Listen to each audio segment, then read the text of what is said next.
My people, no be smart, you know. They say Mazin and the Cardinal they collect award woto for inside the US. So different type of award is coming for Mazin and the Cardinal. Somebody they throw inside Sokoto prison is now becoming the David, is now becoming king in that place. So my people, as it stand right now, they say one of the US journalists don't enter inside Nigeria, come observe the last moment wey dey carry those people wey terrorists kpai for inside Nigeria, wey dey put them for inside ground. My people, Donald Trump don send strong warning say that this time around e be like say na to split the country na go be the next move wey they go take, and they are seriously working on it very soon. Welcome to the Republic of Biafra and the Republic of Oduduwa and the Republic of Arewa. Funani, now I know where una go stay because this one I'm not sure say outside go like stay with una. However, let us go and watch the videos before we come back and continue. Stay tuned. So American missionary Alex Babi was speaking live at the mass burial of 7 people that was unalived, murdered on 22nd of January 2026. Yesterday, bandits entered Kuru district of Jos in Plateau State and kpai 7 people.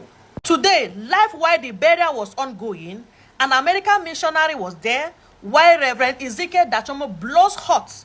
Blast Tinubu government say that they are cowards if they can't defend their people. Please, kindly share this video. Let's listen to what this American missionary said, and also Reverend Ezekiel Dachomo's speech to the federal government. And also, he sent a very strong message to Boko Haram sympathizer or spokesman Sheikh Gumi, who said that they are burying empty coffins. He has come out to prove that all the mass burial, all the Christian being buried in the north was never an empty coffin but real, as he opened the coffin to prove Sheikh Gumi's claim that empty coffins are being buried. Yes, sir. If you cannot defend your people, you are a coward. Yes, sir.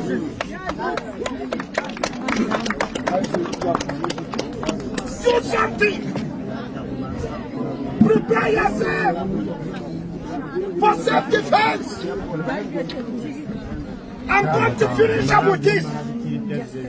Gumi said that we Christians were burying empty coffins. We are burying empty coffins. Gumi ache muna bisong apatingawa ba komi kai kunji. Yes, sir. Kubude mini gawana. Kudamasa. Kudamasa. One after the other. Kudamasa. Hungary.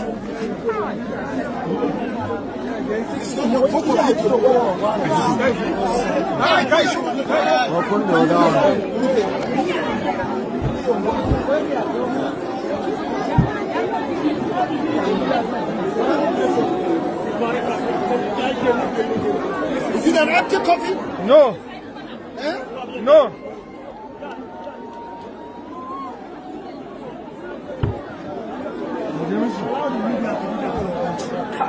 Is it an empty coffee? No.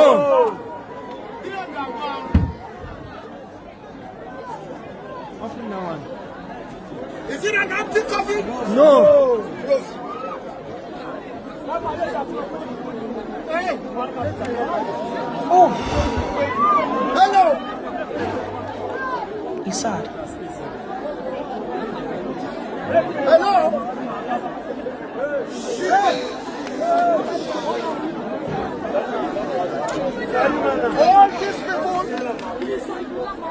All these people, they wake up this morning or yesterday evening, they say goodbye, they didn't know they are not coming back home. That is the life of a Christian in Nigeria. They are bribing the war so that they will kill us the more. I've said it, and I'll continue to say it. They are paid higher killers from the Fulani terrorists to kill us the more, so that they will take over the state. only God of vengeance shall revenge for us. Amen. Some of you said that I'm dead. I'm alive, I'm not dead. Yes. Some of you said they have flown me to abroad and about to die. With sickness, I am alive. Some of you that have cooked up, that I'm finished, I'm still alive. And I'm going to perform today the latest burial. Share this video. In the name of the Father, the Son, and the Holy Spirit. Karkis, over to you. Thank you. No, Kaka ga Yesu. Please. Yes. Please. Yera hakuri ni sayu. Akwai manda singumo ina die aile tunzimot. Worike no gongda isho. Our brother from the international community will speak. You have seen what is going on here and you greet our people. I'm sure you have a word or two for our people. Hey! It's time for you to speak now. There's no word that I can tell you that will change this. There's no word that I can tell you that will take away your pain. There's nothing that I can say or do that will take away your grief. I can't change this. What I can promise you is that I would rather die standing for truth than sitting in America while my people are oppressed, while my brothers and sisters are persecuted and massacred, while the world is just watching. Other Christians are just watching. Everyone in the world knows what's happening, and they're doing nothing. They choose to just watch. And your own government is feeding off of the blood of your brothers and sisters. They're profiting off of the blood of your brothers and sisters. You have thousands of villages around Nigeria that are gone, extinct, rubble. Bones are still in the villages. In Yawara, almost 300 were killed. We're rebuilding the village in Yawara right now.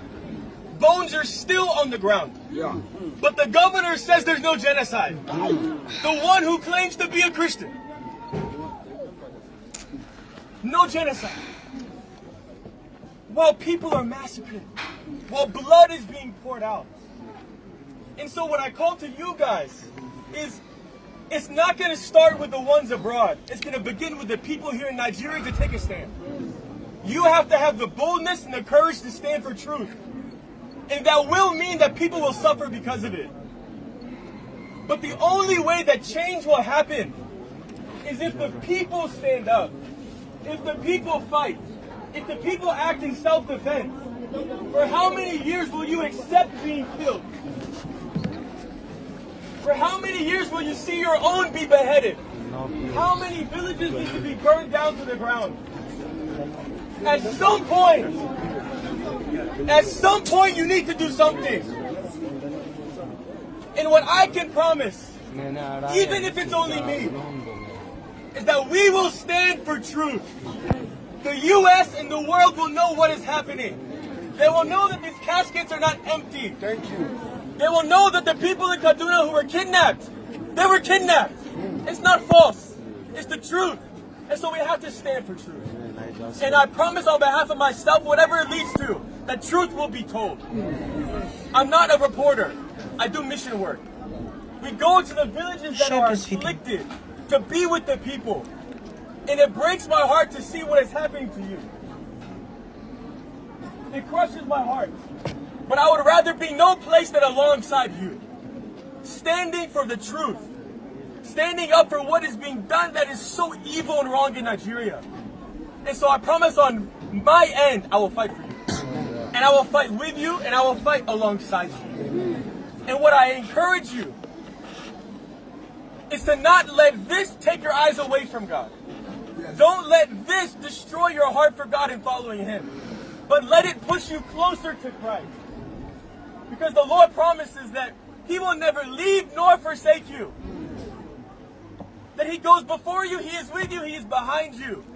Scripture says that even though I walk through the valley of the shadow of death, I will fear no evil. For your rod and your staff, they comfort me. So lean on His staff. Look to God. Let your hope be remaining in him. No matter what evil you are facing, no matter the persecution, no matter the oppression, look to God. Go to him because he will comfort you. Scripture says that he is gentle and lowly in heart, that you will find rest for your soul. And so I know that you have no rest right now.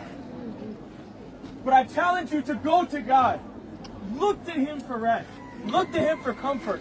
Let him bring tears. Let him bring joy from tears. Because he can do anything. And he promises that all things will be used for good. Even though you don't see it. This does not look good. And you may wonder, where is the good in death? It's sad. Where is the good in evil? But that's why you have to hope. You have to trust that what the Lord says is true. And what the Lord says will come to pass. And so look to the Lord. Trust in him. Hope in him. But have courage. Have boldness. You have to fight. You have power. Because at some point this has to end. It's been 2 decades of violence. I've seen the villages burned. I've seen the bones. I've seen the blood. And the world is silent. Yes. And so we have to speak. We have to be standing for the truth. And so I challenge you to do that. Defend yourselves. If the government refuses to defend you, defend yourself. Yes. There's no other way. There's no other way. You can't accept death. You have the right to have peace. You have the right to live. And here in Nigeria, you don't have that right now. Do these have the right to live? No, they don't. In the government, they don't care. If they cared, why would this continue to happen for 2 decades? How many thousands of people will continue to be killed while the government sit in their Land Cruisers and mansions? Even the DPO did not want to let me into this funeral. When I entered, they said, oh no, there's no need for reporting. Today, your own DPO. He says, oh, there's no need to report, there's no need to cover this. I said, how can we not cover death? And so you have to stand for truth. Have the courage and have the boldness. And ultimately, trust in God. Not the government, not people, not man. Trust in God. But the blood is on the hands of the government. It's not on your hands. You're not killing these people. You're not killing your own. The blood is on the hands of the government. Thank you so much. God bless you, my brother. Thank you so much. Thank you so much. We are about to round up. Before we say the final funeral rites, on behalf of the church, I stand to appreciate all of us. All the people of Kuru and beyond who are here this evening to witness this painful and dastardly act. Our brothers have been killed and murdered. I want to thank you for the words of encouragement. Seeing you, we are comforted. We thank God for all of you. And this has given us more courage to be closer to our God. And after this, it is our prayer that God will take everybody to his own destination in Jesus' name. Evangelist.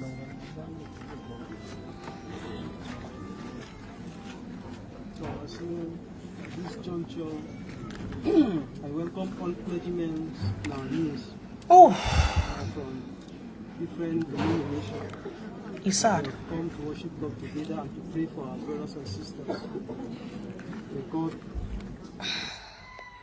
This is so sad and heartbreaking.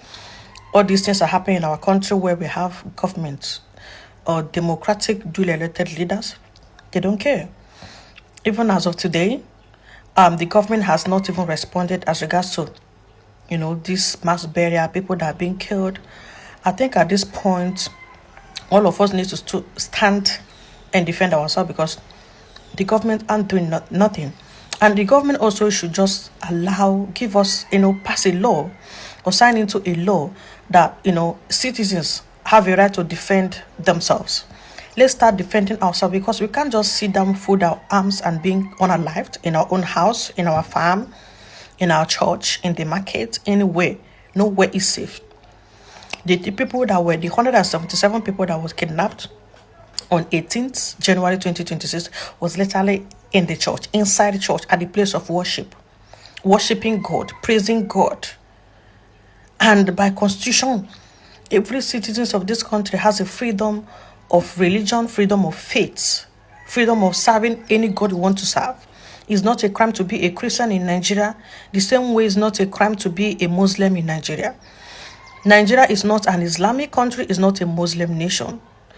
Nigeria is a neutral nation where every religion, in fact, every religion by constitution, by our constitution, in accordance to our constitution, everybody has a right to practice any religion.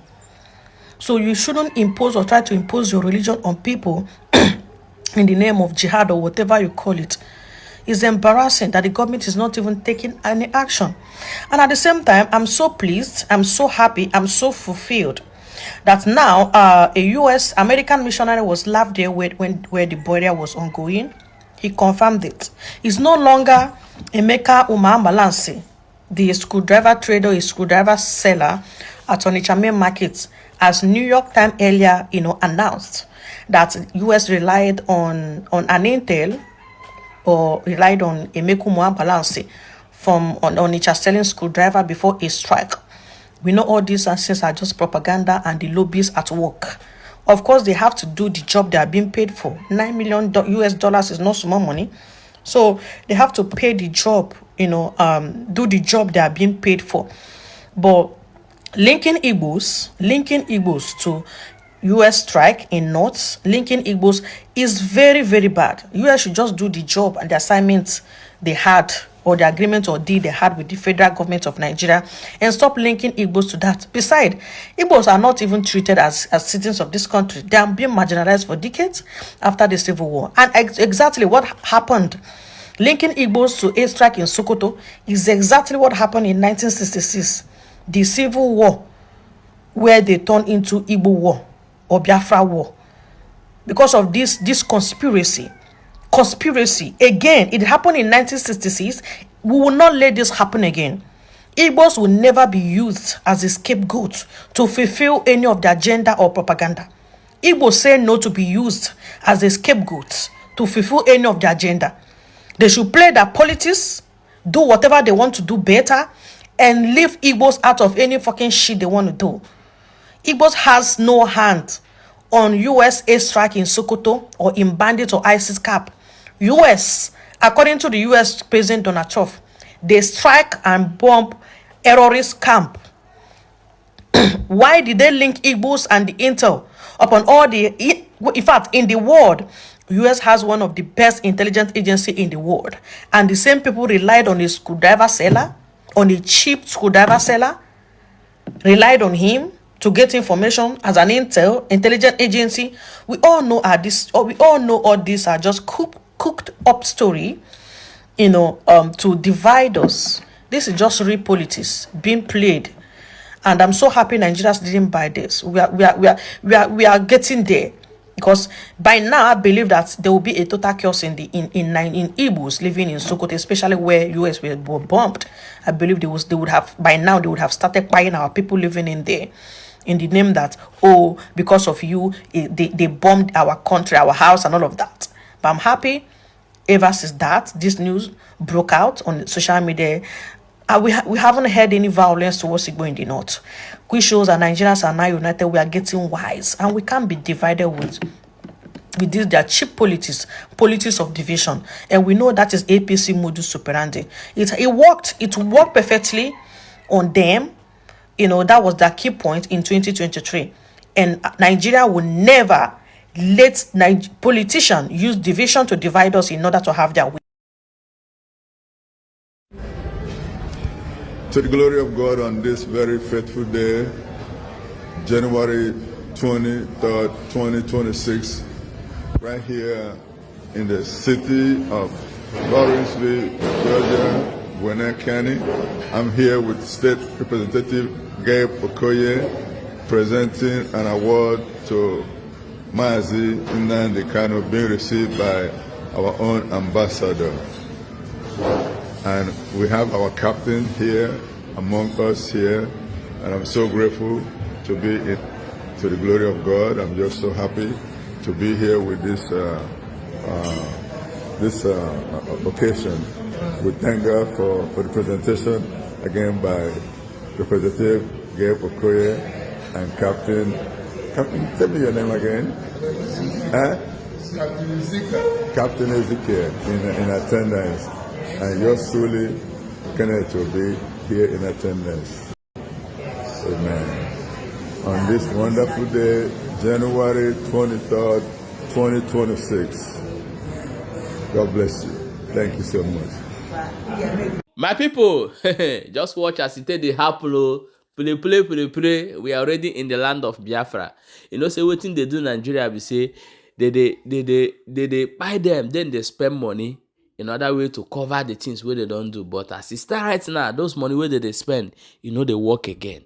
So only prayer why they pray be say, make Donald Trump and the white people no do business because they are businessmen. So make them no do business for this one. And behave, waiting they go gain. What America and other countries that will support the creation of Biafra will gain will be bigger of whatever they're going to get now. Because I know Biafra are also a business people. We must exchange something to get something. Biafra need to be built as well. So through this process, there's a lot to get from us. There's a lot to get from them as well. I bet you want to share this video and drop your own opinion inside this comment section.